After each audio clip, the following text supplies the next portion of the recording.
नमस्कार साथियों, mind boost academy में आपका स्वागत है। और मैं लेकर आया हूँ राजस्थान करंट अफेयर की क्लास, जिसकी शुरुआत अपन करेंगे एक मोटिवेशनल कोट के साथ। और आज का अपना मोटिवेशनल कोट है, यदि आप अपने सपने साकार नहीं करेंगे तो कोई और खुद के सपने पूरे करने के लिए आपको भाड़े पर रख लेगा। तो दोस्तों, अपने सपनों को ज़रूर साकार करना और लगातार मेहनत करते रहना ताकि अपने सपने पूरे कर सको, वरना कोई दूसरा जो अपने सपने पूरे करेगा और आप लोगों को भाड़े पर रखेगा, मतलब वो आपको नौकरी देगा। उसकी बजाय तो आप आज मेहनत करो और नौकरी पाओ ताकि ये ज़रूरत ना पड़े और आप खुद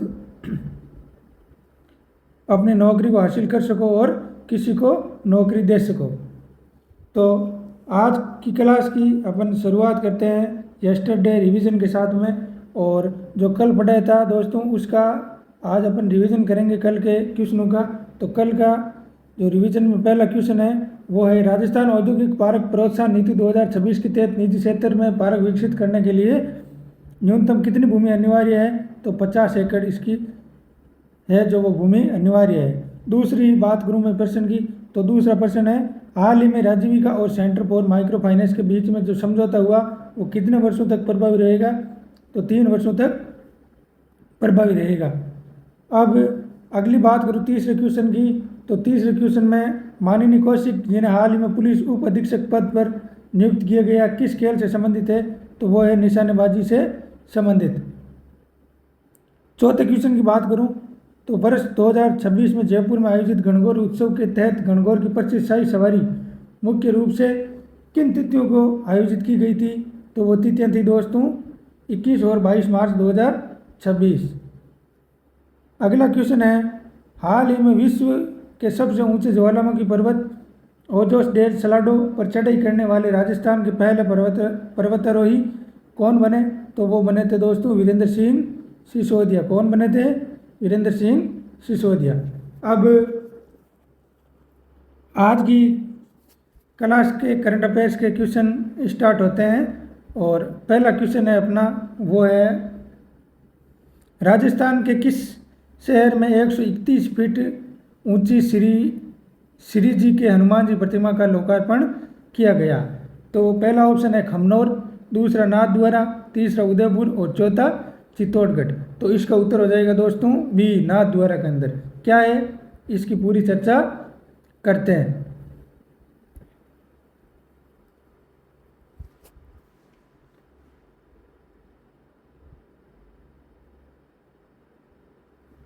तो दोस्तों, मैं बात करूं श्री जी के हनुमान जी की, किसकी?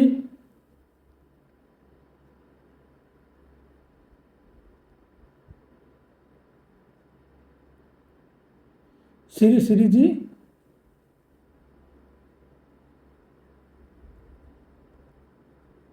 हनुमान जी की।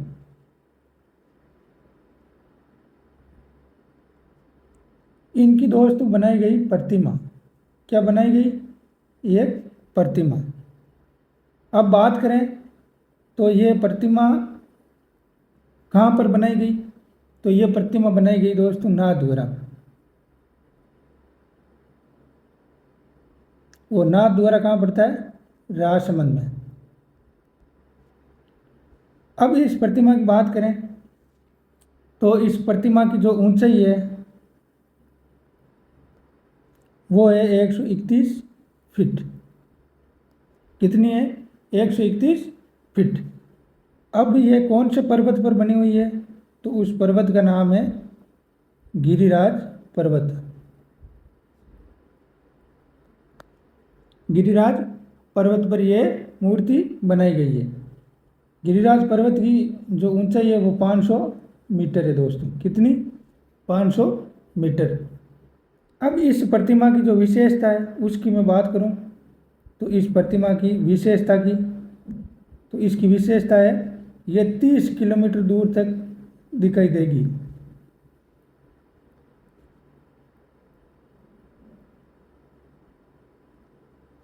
तीस किलोमीटर की दूरी से ये दिखाई देगी। अब इस प्रतिमा के रंग की बात करें तो इस प्रतिमा के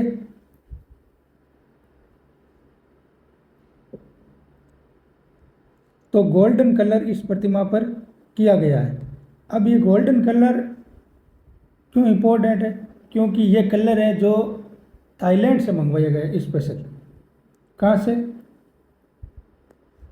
थाईलैंड से मंगाया गया है। कहाँ से मंगाया गया है? थाईलैंड से। अगली मैं बात करूँ तो वो है इसके मूर्तिकार की। इस मूर्तिकार को विशेष रूप से याद रखना दोस्तों, क्योंकि यह महत्वपूर्ण मूर्तिकार है। इसने और भी मूर्तियों के निर्माण करवाए, वो अपन आगे देखेंगे अभी। तो इसका मूर्तिकार था, वो था नरेश कुमावत। कौन था? नरेश कुमावत। ये इम्पोर्टेंट क्यों है? क्योंकि इसने शिव प्रतिमा भी इसी ने ही बनाई थी। जो विश्वास स्वरूपम नाम की नाथद्वारा के अंदर विश्व की सबसे ऊंची शिव प्रतिमा है, उसका निर्माण भी इसी ने ही किया था। अब आगे की बात करें तो इस मूर्ति के दोस्तों निर्माण में 3 वर्ष लगे थे। कितने वर्ष? 3 वर्ष। अगली बात करें तो इसका जो लोकार्पण है,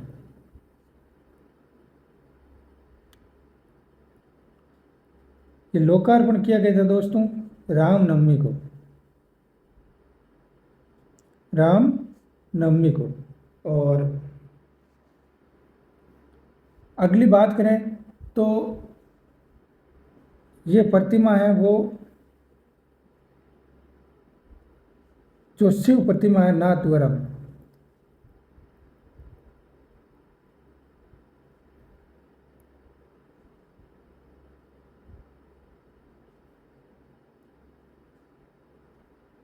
शिव प्रतिमा के सामने स्थित है।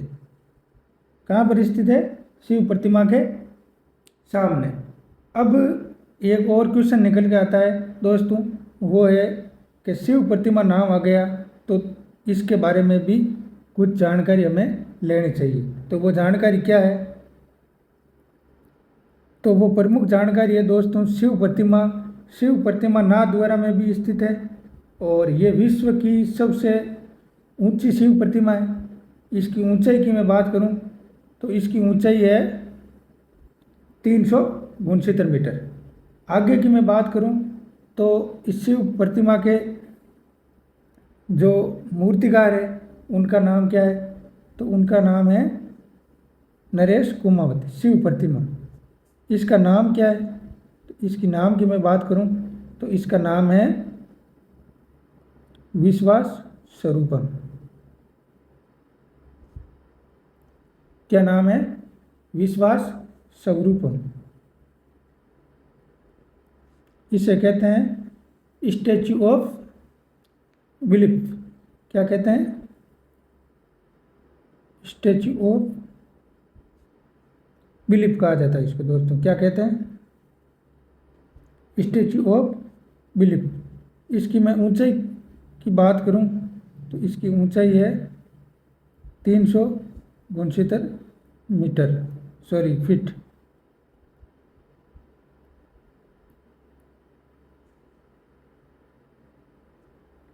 अब आगे की मैं बात करूं तो इसके जो मूर्तिकार हैं वो कौन है? तो वो है नरेश कुमावत। अब आगे की मैं बात करूं इस मूर्ति के बारे में तो वो है, यह मूर्ति विश्व की सबसे ऊंची शिव प्रतिमा है। ये मूर्ति कहाँ पर है? तो ये है नाथद्वारा राजसमंद में स्थित है। तो ये हो गई दोनों मूर्तियों की बातें। ये दोनों मूर्तियाँ आमने सामने स्थित है। क्या क्या बातें हैं इसकी और भी देखते हैं। श्री जी के हनुमान जी की प्रतिमा स्थान कहाँ है? तो नाथद्वारा राजसमंद में। ऊंचाई 131 फीट। यह प्रतिमा 500 फीट ऊंचे गिरिराज पर्वत पर स्थित है। 30 किलोमीटर की दूरी से दिखाई देगी। गोल्डन कलर इसका रंग है जो थाईलैंड से मंगवाया गया है। इसके मूर्तिकार नरेश कुमावत है। जिन्होंने विश्वास स्वरूपम शिव प्रतिमा का भी निर्माण किया। निर्माण अवधि है इस मूर्ति की 3 वर्ष। लोकार्पण रामनवमी के अवसर पर। यह प्रतिमा विश्वास स्वरूपम दुनिया की सबसे ऊंची शिव प्रतिमा जो नाथद्वारा में ही है, ठीक उसके सामने स्थापित है। इसे स्टैचू ऑफ बिलीफ शिव प्रतिमा के बाद क्षेत्र के दूसरे सबसे बड़े धार्मिक पर्यटन और आकर्षण के रूप में देखा जा रहा है। तो ये था आज का पहला क्वेश्चन। अब बात करेंगे दूसरे क्वेश्चन की। तो दूसरा क्वेश्चन है, हाल ही में किस प्रसिद्ध लोक कलाकार को संगीत नाटक अकादमी का उपाध्यक्ष नियुक्त किया है? तो वो कौन है? पहला ऑप्शन है लक्का खान, दूसरा मामे खान, तीसरा अनवर खान और चौथा है गफूर खान। तो इसका उत्तर आ जाएगा सी, अनवर खान। क्या है देखिए, चर्चा करते हैं। तो मैं बात करूंगा सीधे ही पद्मश्री 2026 और उसके अंदर बात करूंगा मैं सीधे राजस्थान की। राजस्थान की मैं बात करूं तो 3 नाम निकल कर आते हैं। कितने नाम? 3 नाम। वो 3 नाम कौन से हैं? तो पहला नाम है दोस्तों, वो है श्री ब्रह्मदेव जी महाराज।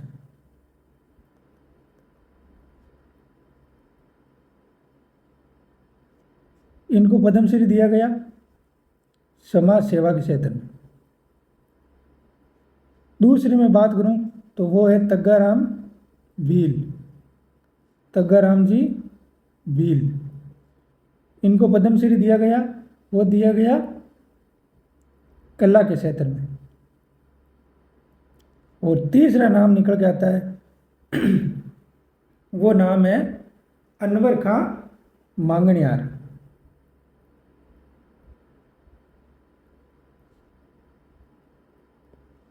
अनवर खां मांगणियार का। अब मैं बात करूंगा अनवर खां मांगणियार की। तो अनवर खां मांगणियार को दोस्तों अभी इनको संगीत नाटक अकादमी का उपाध्यक्ष बनाया गया है। संगीत नाटक अकादमी, ये कहाँ पर है? जोधपुर में। उनका इनको क्या बनाया? उपाध्यक्ष, उपाध्यक्ष बनाया गया। अब संगीत नाटक अकादमी का नाम आ गया है तो 2-3 बातें इसकी भी कर लेते हैं। अब संगीत नाटक अकादमी दोस्तों ये जोधपुर में स्थित है और इसकी मैं स्थापना की बात करूं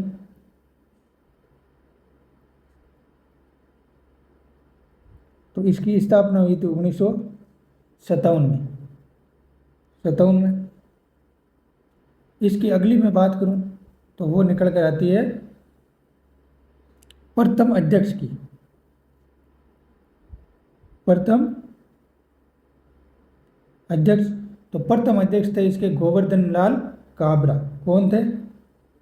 गोवर्धन लाल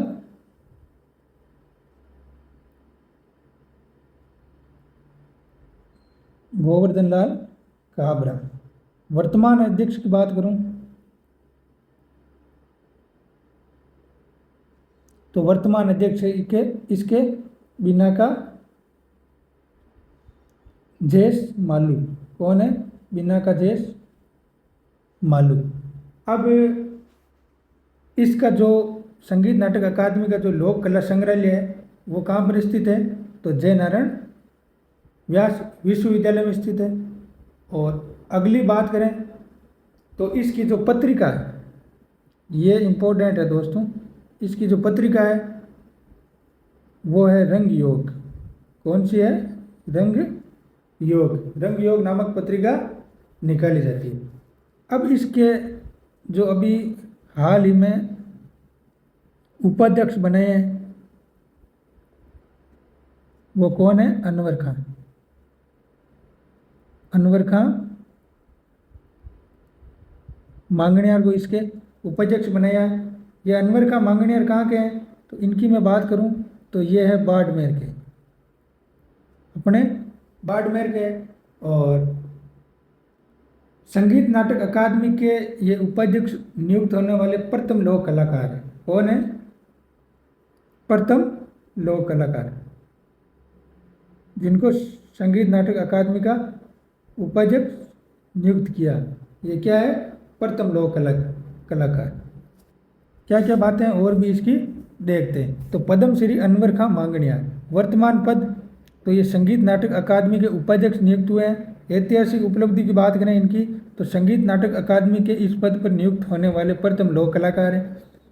इनका मूल स्थान कौन सा है? तो बाड़मेर। पुरस्कार की बात करें तो कला के क्षेत्र में योगदान के लिए पद्मश्री से सम्मानित किया गया इनको। पद्मश्री 2026 में इनका जो नाम है वो है। अगली बात करें राजस्थान संगीत नाटक अकादमी की, तो ये जोधपुर में स्थित है। स्थापना 1957 में हुई थी। प्रथम अध्यक्ष गोवर्धन लाल काबरा, वर्तमान अध्यक्ष बिनाका जयेश मालू। राजस्थान संगीत नाटक अकादमी का लोक कला संग्रहालय कहाँ पर है? तो जय नारायण व्यास स्मारक हॉल में स्थित है, जिसे टाउन हॉल के नाम से जाना जाता है। इसकी पत्रिका की बात करें तो पत्रिका है रंग योग, ये पत्रिका प्रकाशित की जाती है। अगले प्रश्न की बात करें तो अगला प्रश्न है 63वें महाराणा कुंभा संगीत समारोह का आयोजन राजस्थान के किस जिले में किया जा रहा है? तो पहला ऑप्शन है जयपुर, दूसरा जोधपुर, तीसरा उदयपुर, चौथा चित्तौड़गढ़।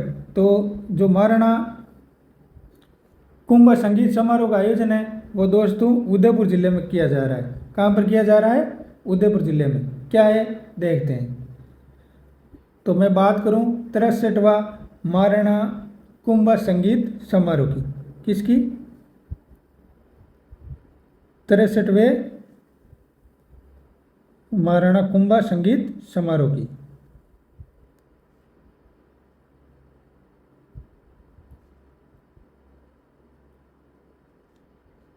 तिरसठवें महाराणा कुंभा संगीत समारोह की बात करूं तो इसका आयोजन दोस्तों कहाँ पर हुआ? वो हुआ था उदयपुर में। कहाँ पर?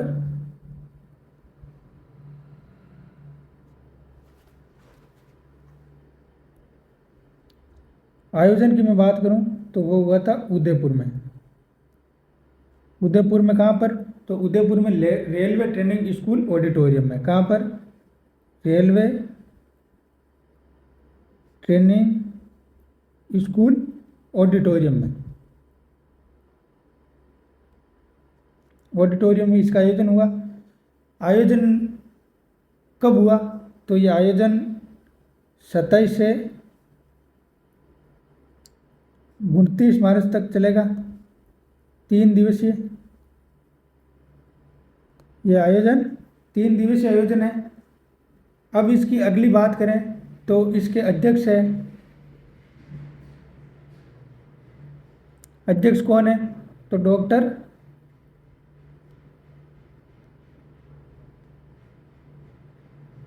प्रेम भंडारी इसके अध्यक्ष है। ये संस्करण कौन सा है? तो ये महाराणा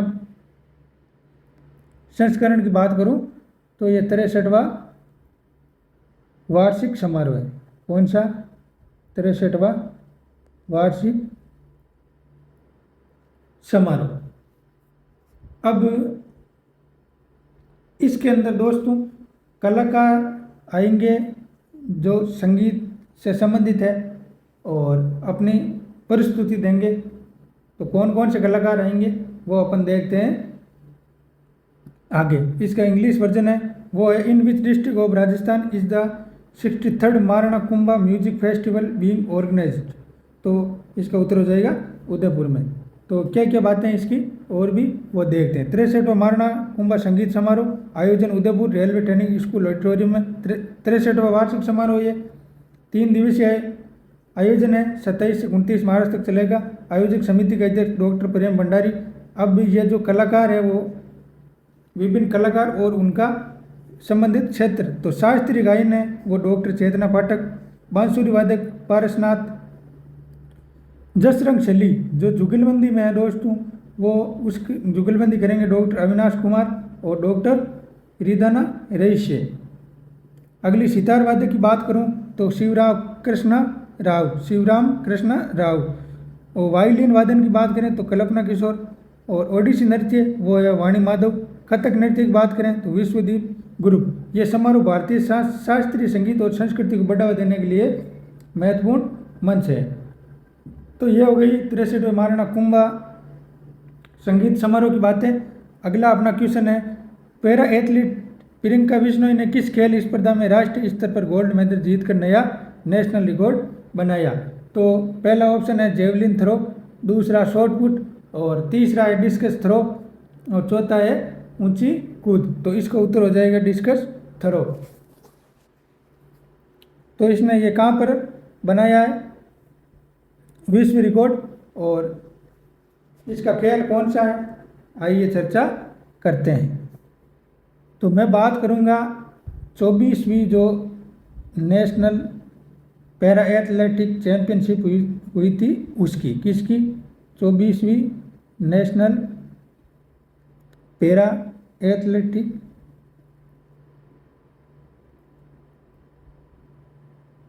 चैंपियनशिप की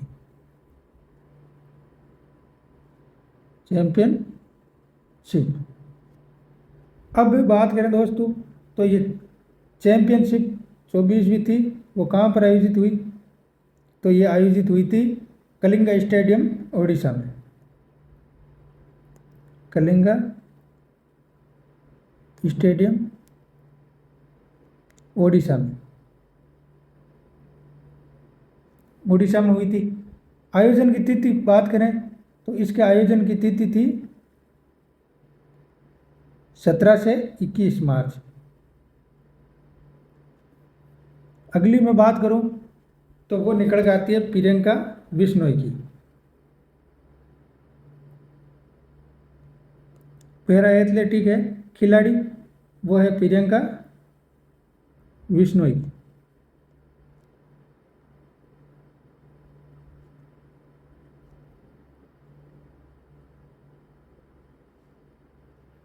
प्रियंका बिश्नोई दोस्तों कहाँ की है?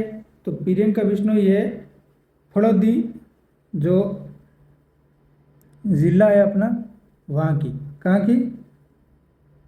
फड़ौदी की।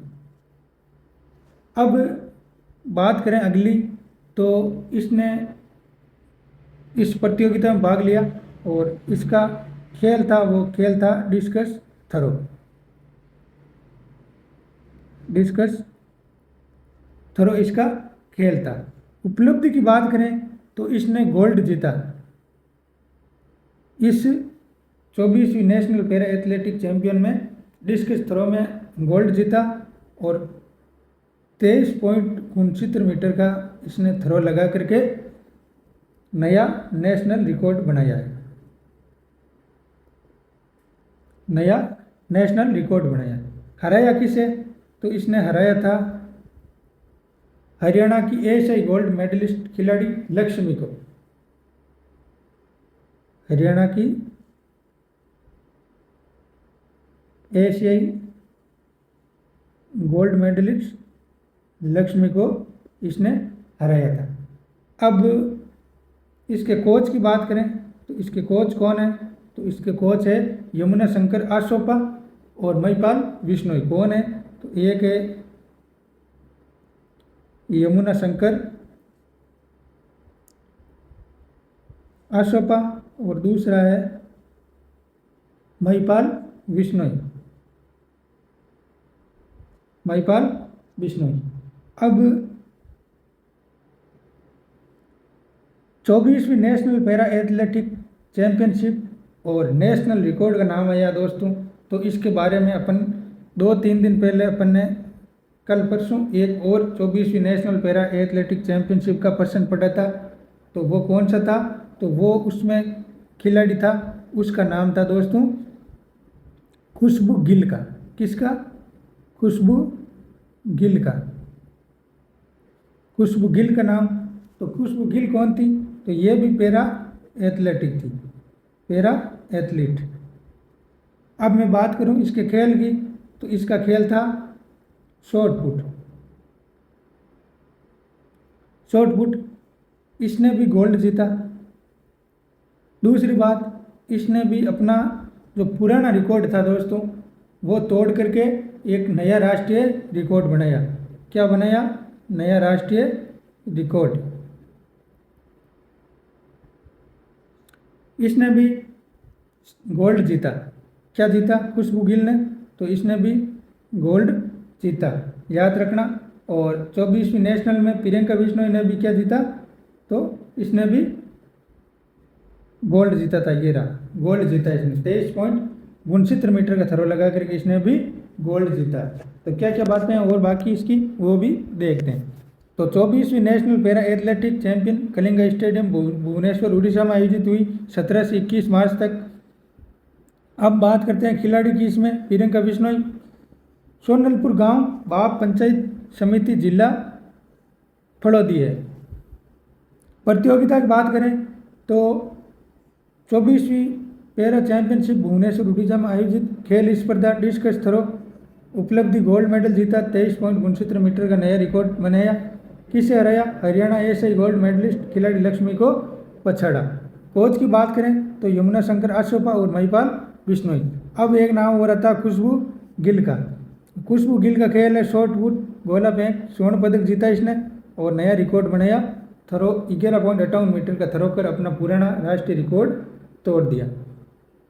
अगले क्वेश्चन की बात करें तो अगला क्वेश्चन है राजस्थान के किस पूर्व क्रिकेटर को इस वर्ष Sundarkant Joshi life time achievement award से सम्मानित किया जाएगा? तो पहला ऑप्शन है आशा श्रीवास्तव, दूसरा आयुषी गर्ग, तीसरा प्रियंका शर्मा और चौथा है सुमन मीणा। तो इसका उत्तर हो जाएगा आशा श्रीवास्तव।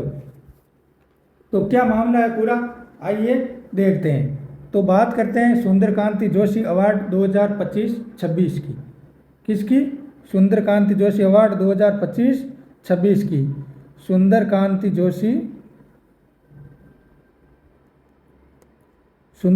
जोशी अवार्ड 2025-26 की मैं बात करूं तो इसके अंदर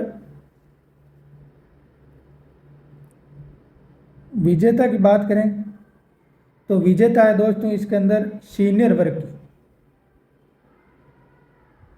वर्ग की विजेता है, वो है डिम्पल कंवर।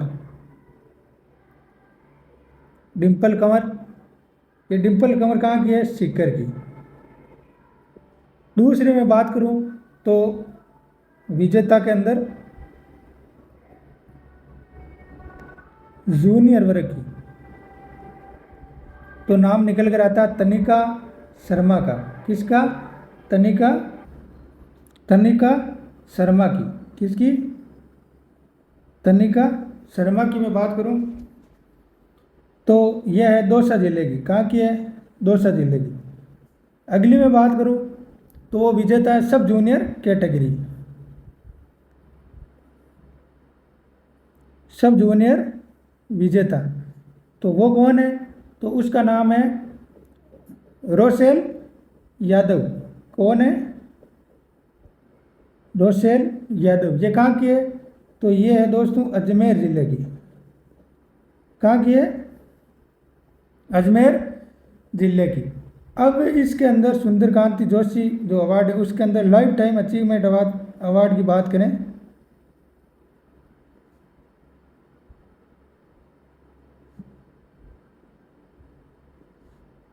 तो वो है आशा श्रीवास्तव।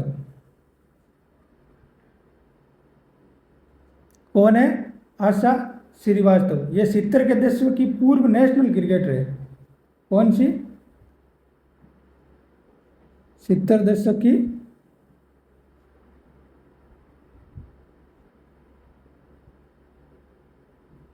नेशनल क्रिकेटर है। अब सुंदरकांत जोशी अवार्ड का नाम आया है तो ये तो बातें हो गई अवार्ड किसे दिया गया और कौन कौन सी कैटेगरी में दिया गया। अब बात करूंगा मैं इस अवार्ड के बारे में। उससे पहले मैं आपको बता देता हूं कि अभी इस जो सुंदरकांति अवार्ड की ये घोषणा हुई है उनके अंदर राशि में भी कुछ राशि भी इनकी बढ़ाई गई। पहली बात करें तो ये जो अवार्ड है वो दिया जाएगा 3 अप्रैल को। कब दिया जाएगा?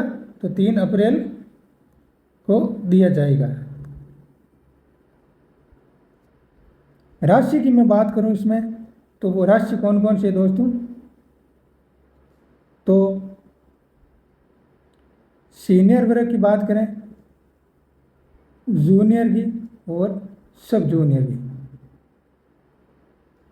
तो सीनियर वर्ग के अंदर जो राशि है वो है 21,000, और सब जूनियर की जो जूनियर की जो राशि है वो है 15,000, और सब जूनियर की है दोस्तों 11,000। तो ये तो हो गई इसकी प्रमुख राशि की बातें। सुंदरकांत जोशी अवार्ड जो है उसकी शुरुआत हुई थी दोस्तों 2019-20 में इस अवार्ड की शुरुआत की गई थी, और ये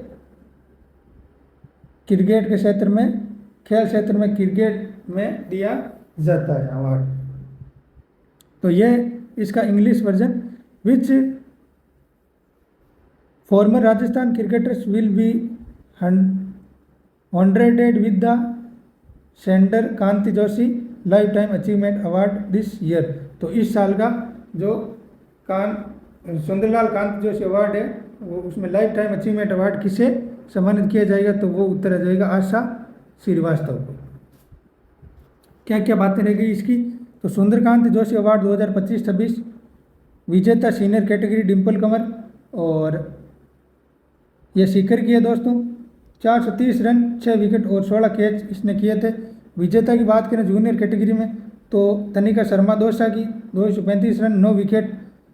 विजेता सब जूनियर कैटेगरी की बात करें तो रोशेल यादव अजमेर की 172 run, 9 wicket. Life time achievement की बात करें तो वो है आशा श्रीवास्तव, 70 के ये दशक की पूर्व नेशनल क्रिकेटर थी।